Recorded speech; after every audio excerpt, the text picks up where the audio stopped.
Hi friends, അപ്പോൾ നമ്മൾ ഇന്ന് ഉണ്ടാക്കാൻ പോകുന്നത് സ്മൂത്തിയാണ്. എല്ലാവരും ഉണ്ടാക്കുന്നത് തന്നെയാണ്, പക്ഷേ നമ്മുടെ വീട്ടിൽ എങ്ങനെ ഉണ്ടാക്കണം നോക്കാം. അപ്പോൾ അതിന് വേണ്ട ഇൻഗ്രീഡിയൻസ് എന്ന് പറയുന്നത് ഈന്തപ്പഴം, കടല, ഓട്സ്, അതുപോലെ പഴം, ആപ്പിളാണ്. പിന്നെ കുറച്ച് പാല്, പിന്നെ നെയ്യ്, തേൻ, അതൊക്കെയാണ് വേണ്ടത്. അപ്പോൾ നമുക്ക് ഓട്സ് ആദ്യം ഇടാം. ഓട്സ് ആവശ്യത്തിന് ഞാൻ ഇടുന്നുണ്ട്. അതിനുശേഷം നമുക്ക് കുറച്ച് കടലയും ഈന്തപ്പഴം ആഡ് ചെയ്യാം.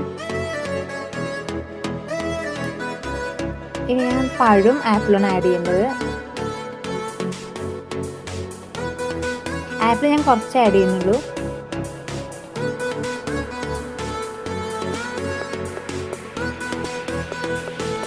ഇതിലേക്ക് നമുക്ക് മധുരത്തിന് വേണ്ടിയിട്ട് കുറച്ച് തേൻ ആഡ് ചെയ്യാം കേട്ടോ.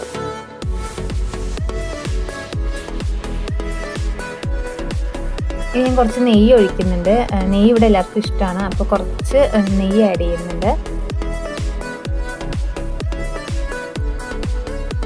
പിന്നെ ലാസ്റ്റായിട്ട് ചേർക്കുന്നത് പാലാണ്. പാല് ഞാൻ ഒഴിച്ചു കൊടുക്കുന്നുണ്ട് കേട്ടോ. ഇനി നമുക്ക് നന്നായിട്ട് അരച്ചിട്ട് വരാം. ഇനി നമുക്കിത് ഗ്ലാസ്സിലേക്ക് മാറ്റാം. അപ്പോൾ ഈ സ്മൂത്തി ഭയങ്കര ടേസ്റ്റാണ്. ഞങ്ങളുടെ ഇടയ്ക്ക് വീട്ടിലുണ്ടാക്കാറുണ്ട്. എല്ലാവർക്കും ഭയങ്കര ഇഷ്ടമാണ്.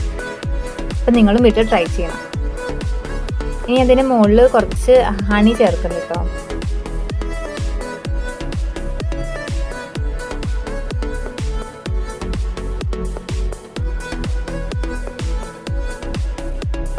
അപ്പോൾ സ്മൂത്തി റെഡിയായി. Thank you.